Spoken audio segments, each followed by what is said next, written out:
7월의 마지막 주일입니다. 우리는 오늘 주신 요한복음 6장 52절에서 59절의 말씀으로 강해의 말씀, 그 제목은 무지개 끝에는 아무것도 없습니다 라는 제목으로 하나님 말씀 받도록 하겠습니다. 오해는 상상할 수 없는 결과를 낳기도 합니다. 다른 사람의 말을 오해하면 서로에게 상처를 주기도 하고, 그리고 어떤 상황에 대해서 오해를 하게 되면 돌이킬 수 없는 극단의 상황이 일어나기도 합니다. 우리 속담에 아니 땐 굴뚝에 연기 나랴 라는 속담이 있습니다. 여러분은 어떻습니까? 이 속담에 우리가 마주한 모든 상황이 정확하게 들어맞았다고 확신할 수 있겠습니까? 요즘은 인터넷과 스마트 기기의 발달로 인해서 누구라도 자신의 생각과 자신의 글을 인터넷에 아무 때라도 올릴 수 있습니다. 상황이 이렇다 보니 그 글의 진위를 알기가 너무 어렵습니다. 대부분 글이 자신의 글의 신빙성을 뒷받칠 만한 어떠한 정확한 근거를 제시하지 않고 있기 때문입니다. 이런 모습은 정치인들에게서 참 많이 발견할 수 있습니다. 바로 여론몰이가 그것입니다. 반대파나 혹은 상대 정당의 작은 허물을 마치 죽을 죄나 반역죄를 지은 듯이 눈덩이처럼 부풀리기 위해서 각종 사이트나 혹은 SNS를 통해서 여론을 조장하는 것을 말합니다. 그러면 화풀이의 대상을 찾고 있던 많은 사람이 마치 중세시대의 마녀 사냥처럼 앞뒤 좌우 분간도 없이 자신의 홈피와 블로그, 카페, 그리고 연관된 사람들의 SNS로 확인되지 않은 이런 연기와 같은 소식과 소문을 퍼나릅니다. 그리고 얼마의 시간이 지나면 정말 아니 땐 굴뚝에서 연기가 나는 정도가 아니라 불꽃까지 이는 것을 보았다라고 이것을 확정지어 버리게 됩니다. 오해가 사실처럼 받아들여지게 되는 것입니다. 우리는 지금까지 이런 일을 너무나도 많이 겪고 있습니다. 정치인들과 유명인들이 자신의 영향력으로 대중 앞에 서서 한 번 정도는 스스로 검증하는 그런 단계도 거치지 않고 그냥 죽일 놈, 살릴 놈 하면서 이슈에 대해서 서슴없이 자신의 발언을 쏟아냅니다. 그러면 이 이슈에 대해서 그들이 좋아하는 대중들은 앞뒤 좌우 재보지도 않고 그들의 말에 호응하고 동조하기 시작합니다. 그러면 또 어떤 일이 일어날까요? 아니 땐 굴뚝에 연기가 납니다. 그래서 성도에게는 이러한 시대를 분별할 수 있는, 사람들의 말과 이슈를 분별할 수 있는 지혜와 명철이 반드시 필요합니다. 우리에게 이러한 명철과 지혜가 없으면 이런 정치인들의 여론몰이와 유명인들의 선동과 또한 군중 심리를 이용해서 개인이나 단체를 공공의 적으로 만드는 일에 우리 또한 아무런 생각도 없이 동참하게 될 수 있다는 것을 우리는 잊지 말아야 합니다. 여러분, 우리가 악성 댓글로 인해서 스스로 목숨을 끊은 많은 연예인들이 있다는 것을 알고 있지 않습니까? 그들이 정말 아니 땐 굴뚝에 연기 나는 짓을 했을까요? 했을 수도 있고 아닐 수도 있습니다. 그러나 우리는 그 소문이 그렇다라고 여기고는 끊임없이 많은 사람들이 그의 이름에 악성 댓글을 달아서 그를 코너로 몰고 극단적인 선택을 하게 만들었을 수도 있다는 것을 성도는 분명히 기억해야 합니다. 교회 역시 마찬가지입니다.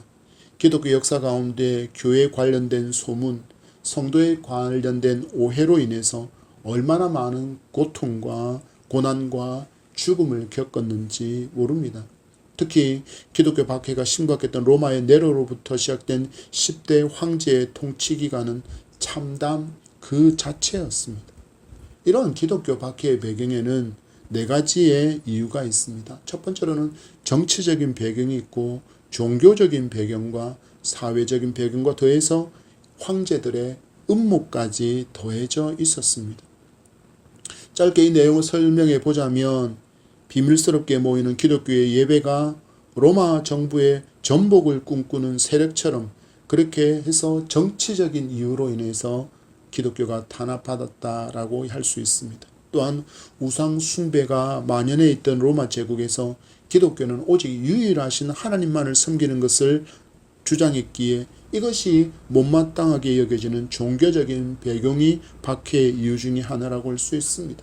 또한 노예를 형제라고 부르는 것은 계급을 무너뜨리려는 시도로 여겨지는 사회적인 배경도 있습니다.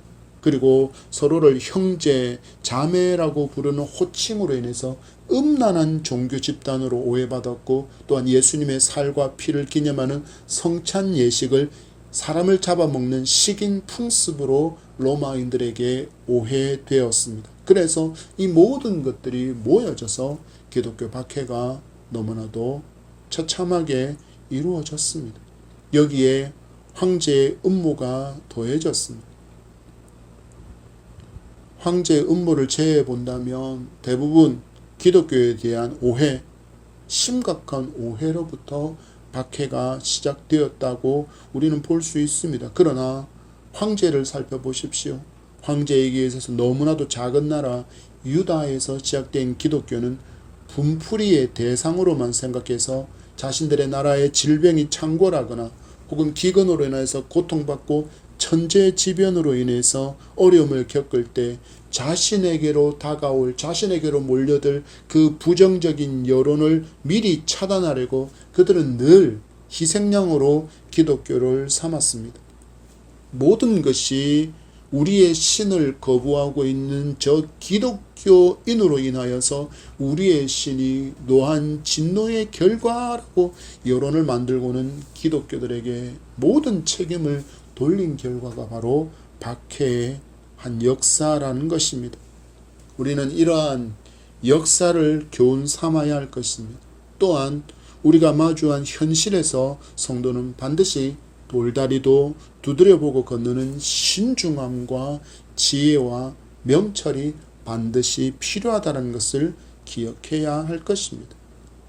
주님께서는 계속해서 당신께서 하늘에서 내려온 떡이며 자신을 먹어야 생명을 얻는다라는 복음을 외친 후 말씀해 보면 오늘 유대 종교 지도자들과 백성들 가운데 다툼이 일어나는 그 와중에도 주님은 끊임없이 그들에게 복음을 외치고 있는 모습을 보게 됩니다. 왜 이렇게 주님은 쉼없이 거침없이 복음을 외치셨을까요? 바로 이 복음을 들어야만 살 수 있었기에 주님은 이처럼 끊임없이 복음을 외치고 또 외치고 있는 것입니다. 오늘 내게 본문에서 외치시는 주님의 음성이 나의 영혼을 울리고 심령의 골수에 깊이 새겨져 누구도 예외 없이 복음을 받아들이고 아멘으로 화답하는 구원의 은총을 경험하는 축제의 예배가 되기를 축복합니다. 52절의 말씀입니다. 시작. 그러므로 유대인들이 서로 다투어 이르되 이 사람이 어찌 능히 자기 살을 우리에게 주어 먹게 하겠느냐. 예수님은 문학적인 기교를 더하고 또한 비유적인 표현으로 당신의 살과 당신의 피를 먹어야 영생을 얻는다라고 말씀을 했더니 예수님의 복음의 말씀, 생명의 말씀을 듣고 오해하는 사람들이 등장합니다. 그들의 오해 반응을 보십시오. 이 사람이 어찌 능히 자기 살을 우리에게 주어 먹게 하겠느냐. 예수님께서 전하신 복음을 듣고 긍정적인 반응을 보인 무리와 또한 부정적인 반응을 보이는 무리 간에 무엇이 일어났다고요? 다툼이 일어났다라고 이야기합니다. 그리고 반대하고 부정적인 반응을 보이는 사람들이 외친 음성이 자기 살을 우리에게 주어 먹게 하겠느냐라는 것입니다.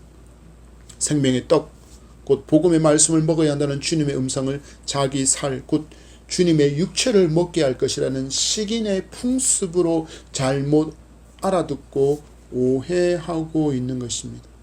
좀 더 살펴보면 이들은 하나님의 말씀을 오해한 것과 함께 자신들의 성경의 전문가라고 박박 우겼던 것이 얼마나 어리석고 허황된 것인지를 스스로 드러내고 있다는 것을 우리는 알 수 있습니다. 왜냐하면 이미 이사야가 고난받을 메시아의 사역에 대해서 예언을 하고 있기 때문입니다.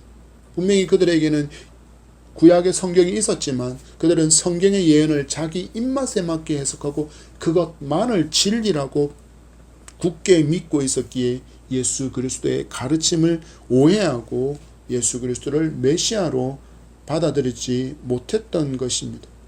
이사야는 이 땅에 오신 메시아가 속죄 사역을 감당하기 위해서 모진 고난을 받으시고 십자가에서 자기의 살이 찢기고 피 흘리실 것이라고 53장을 통해서 분명히 예언해 두었습니다. 그러나 유대인들은 이 말씀을 마치 장식품과 같이 진열만 해놓고 꺼내보지 않습니다. 단지 지식으로만 성경을 보고 난 그 말씀을 알아 라고 전문가라고 우길 뿐입니다. 그 결과가 무엇입니까? 바로 주님의 말씀에 대한 오해를 하고 있는 것입니다. 우리가 성경을 알게 되는 경로를 보면 많은 경우는 목회자의 설교를 통해서 알게 됩니다. 아마도 제1순위에 해당하지 않을까 생각됩니다. 그리고는 소그룹에서 혹은 구역 모임에서 갖게 되는 성경 공부를 통해서 그리고 자기 스스로 말씀에 대한 갈급함으로 말씀을 연구함으로 성경을 알아가게 될 것입니다.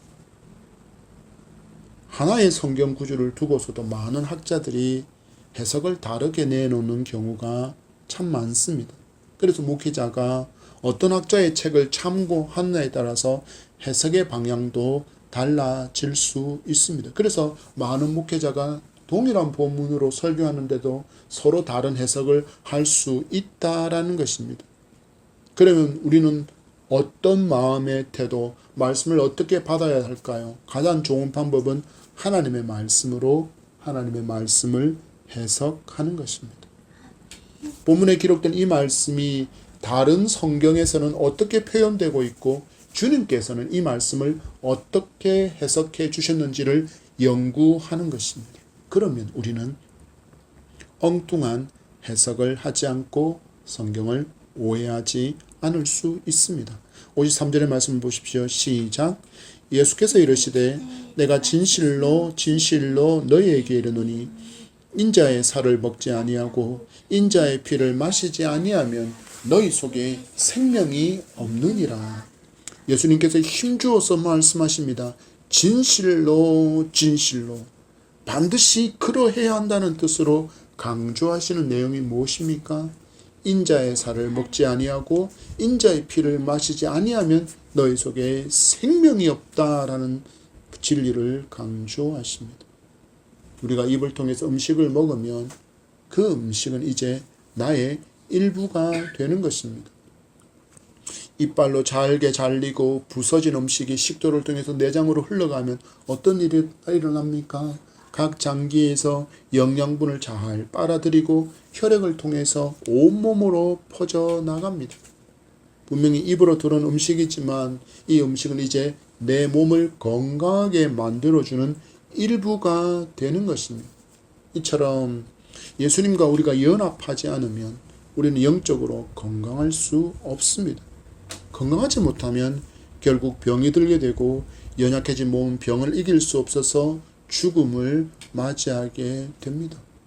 이런 사람은 영적으로 죽은 자, 생명이 없는 자로 살게 되는 것입니다. 그러면 그의 삶은 어떤 삶이 될까요?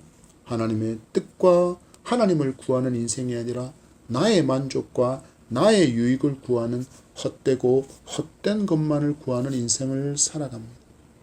그러다가 그가 마침내 마주할 인생은 허무뿐입니다. 한때 유행했던 허무 개그가 있습니다.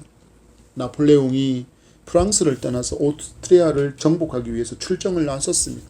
그리고 험준한 알프스 산맥을 지나가게 되었는데 자기는 분명히 자신감을 가지고 이 산만 넘으면 오스트리아에 도착할 수 있으리라 여기며 추위에 떨고 있던 백성들을 격려하며 독려합니다.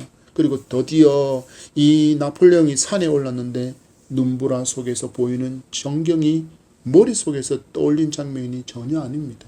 그제서야 나폴레옹은 자신의 잘못이 그 선택이 잘못되었다는 것을 깨닫고 곁에 선 병사들에게 말합니다. 이 산이 아닌 게벼 저 산인가 보다.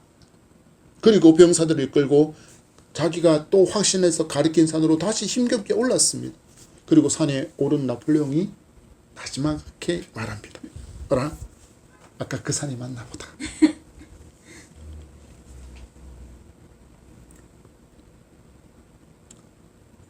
인생이 언제나 이렇게 방황이 너무나도 많습니다. 여기가 길인가 싶어서 달려가 보니 그 끝에서 만나는 것은 불만족입니다. 그리고 또 다른 길을 선택해서 열심히 걸었는데 역시 도착해 보니 내가 기대했던 것은 없고 내 마음에 일어나는 것은 불만족입니다. 이처럼 인생은 세상의 것으로 만족할 수 없는 허무함을 늘 경험하며 살게 되는 것입니다. 어찌해야 합니까? 바로 예수 그리스도와 연합되어야 합니다. 예수 그리스도 안에 들어가야 하는 것입니다.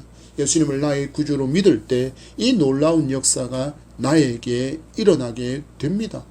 예수님의 살을 먹고 피를 마시는 일은 곧 믿음이고 이 믿음으로 인해서 우리는 영원한 생명을 얻는 존재가 되는 것입니다. 그래서 이 진리를 믿는 자가 참으로 어떤 사람이라고요?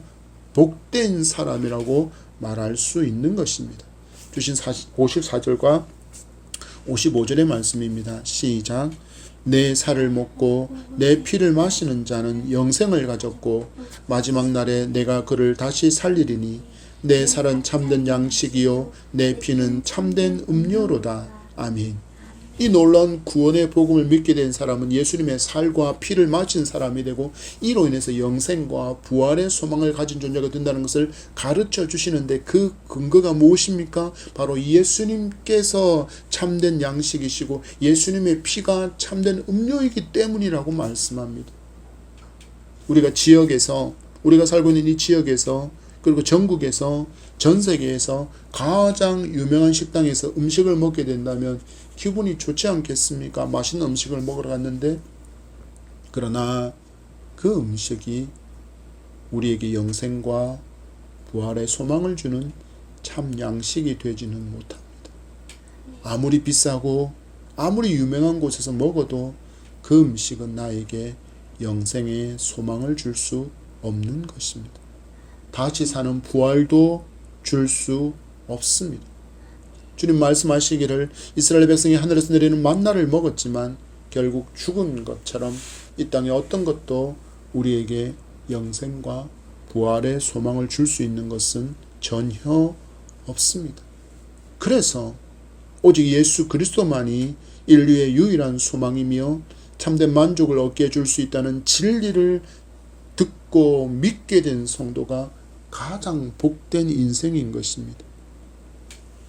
여러분 지금까지 그리고 지금 얼마나 많은 사람에게 복음이 증거되고 있습니까? 그리고 지금 이 시간에도 전국 아니 전 세계에서 수많은 사람이 하나님을 예배하지만 예수님 밖에서 허무함만을 더해줄 소금물을 마시면서도 좋다고 웃고 즐기는 사람이 예배자보다 훨씬 더 많습니다. 그들은 예수님께서 말씀하신 영생을 주시는 참된 양식인 주님의 살과 참된 음료인 주님의 피를 알지 못하고 마시지 못한 사람들이라 세상의 쾌락만을 쫓는 인생을 살아갑니다. 음식, 술, 성, 도박, 마약, 권력, 물질, 지식의 상아탑으로 자신의 허무함과 갈급함을 채우려고 하지만 도저히 채워지지 않습니다. 왜일까요? 채울 수 있는 길이 거기에 없기 때문입니다. 그러나 저들은 이 진리를 알지 못하니 또 밤이면 밤마다 술집으로, 클럽으로, 음란으로, 쾌락으로, 도박으로, 중독으로 끊임없이 마치 브레이크가 고장나버린 차량처럼 달려가고 또 달려가고 있을 뿐입니다. 그들은 주님 안이 아니라 주님 밖에서 살아가는 사람들이기 때문입니다. 이들에게는 소망이 없습니까? 아닙니다. 주님께서 소망의 길이라고 당신을 우리에게 알려주십니다. 56절의 말씀을 보십시오. 시작. 내 살을 먹고 내 피를 마시는 자는 내 안에 거하고 나도 그의 안에 거하나니. 아멘. 말씀을 주목해 보십시오. 내 살을 먹고 내 피를 마시는 자는 내 안에 거하고 나도 그 안에 거하나니. 무슨 일이 일어나는 것입니까? 주님과의 연합이 일어나고 있습니다. 온 우주의 창조주 하나님과 연합이 일어나고 있습니다. 이것은 주님의 살을 먹고 주님의 피를 마시는 믿음으로 인해서 일어나는 구원의 기적입니다. 여러분, 사람이라는 이 작은 존재의 욕심은 한도 끝도 없습니다. 사람은 만족하지 않습니다. 그 욕심이 언제나 더 많은 것을 가지려고 합니다. 그런데 결코 채워지지 않는 것과 관계를 맺으며 만족을 찾으려고 하다 보니 늘 더만을 외치고 더 큰 쾌락과 더 큰 것과 더 유명한 것과 더 자극적인 것만을 추구하는 인생을 살게 됩니다. 그러나 그들이 그 길을 떠나서 믿음으로 예수님과 연합되면 만족하며 감사하는 존재가 될 수 있습니다. 왜입니까? 바로 전부이신 분이 나와 함께 하시기 때문입니다. 전부가 되시는 분 안에 거하면 내가 입을 벌리는 그 순간 세상 것으로 그렇게 애쓰고 노력하고 수고해도 채워지지 않았던 그 갈급함이 금방 채워집니다. 만족하고 만족을 넘어 감사하게 됩니다. 이 작은 나에게 주님이 오시면 순식간에 넘쳐남이 있게 된다라는 것입니다. 그래서 예수님을 믿게 된 사람은 주님을 닮은 모든 것이 그에게로부터 흘러 넘치게 되는 것입니다.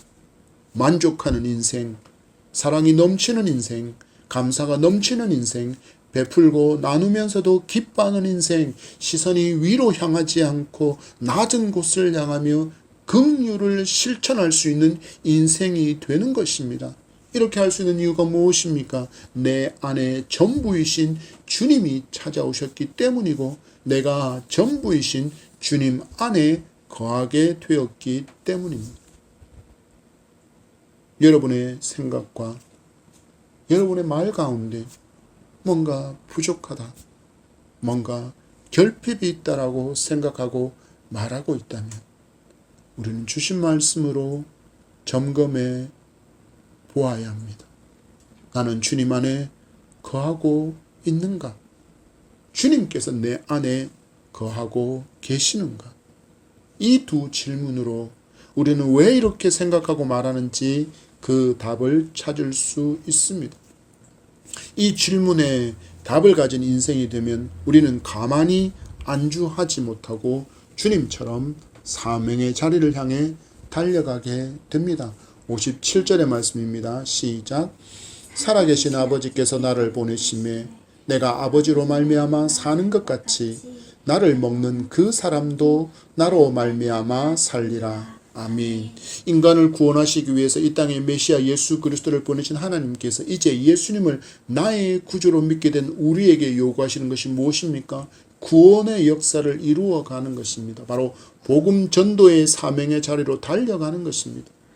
다윗과 요나단의 찬양팀에 보면 그들의 찬양 가운데 주님 사랑 온 누리에 혹은 오늘 내게 한 영혼이라는 제목의 찬양의 가사에 보면 이런 구절이 있습니다.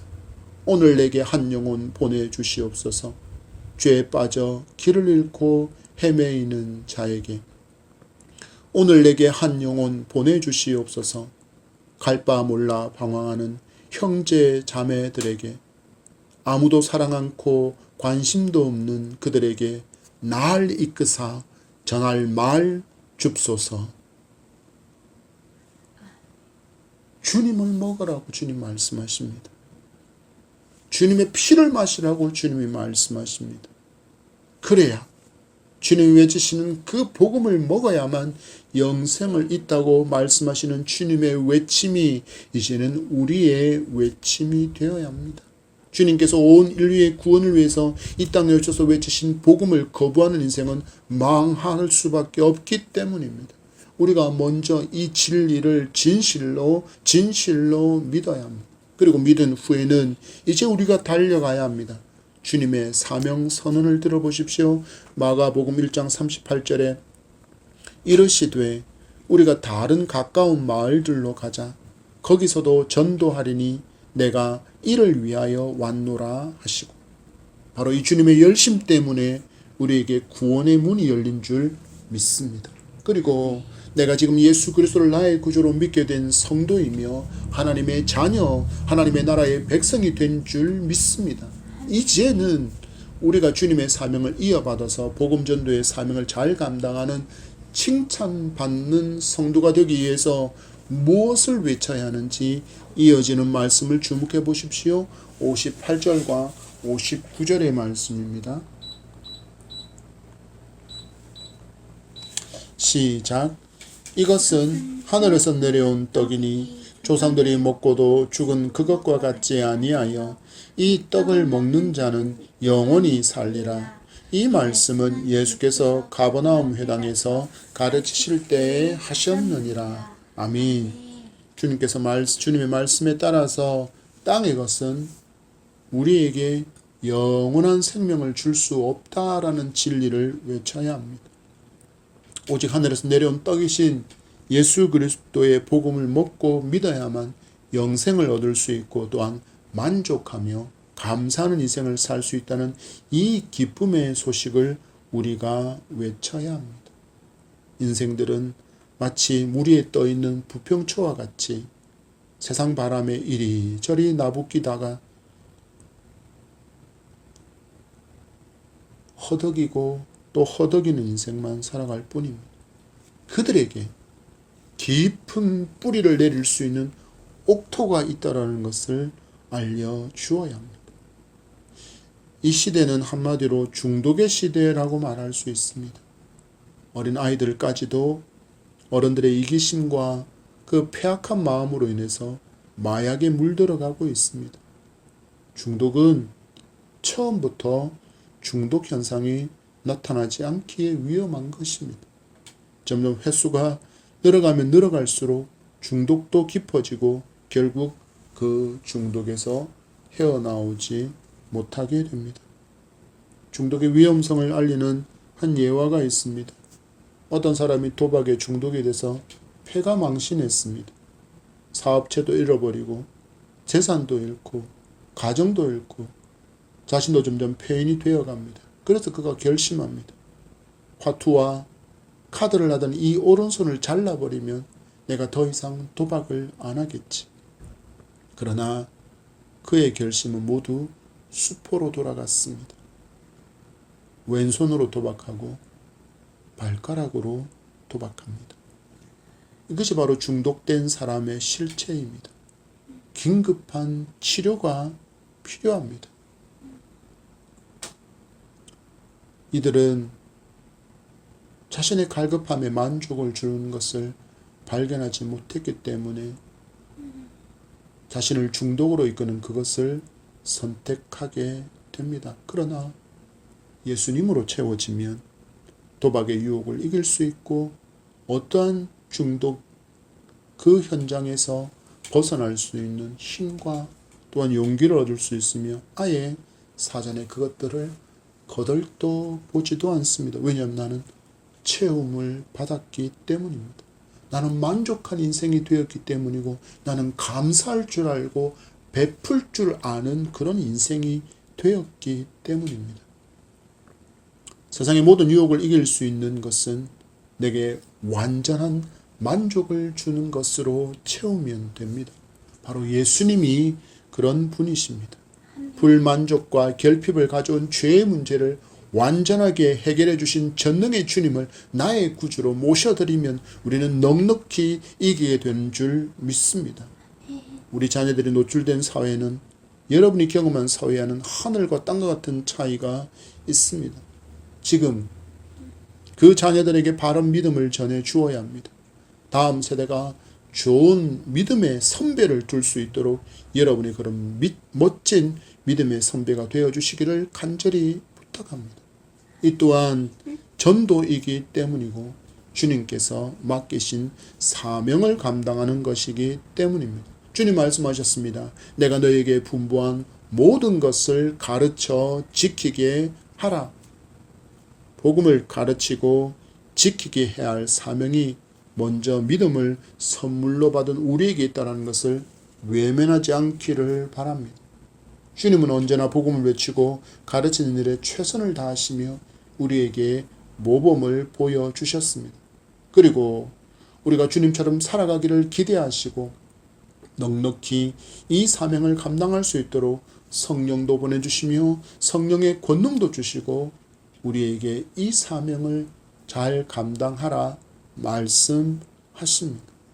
그래서 누구도 예수 그리스도 안에 들어와 있는 사람은 이 복음 전도의 사명에서 이 복음을 가르치고 지키게 하는 이 사명에서 예외가 될 수 없음을 기억하시기 바랍니다. 말씀을 맺습니다.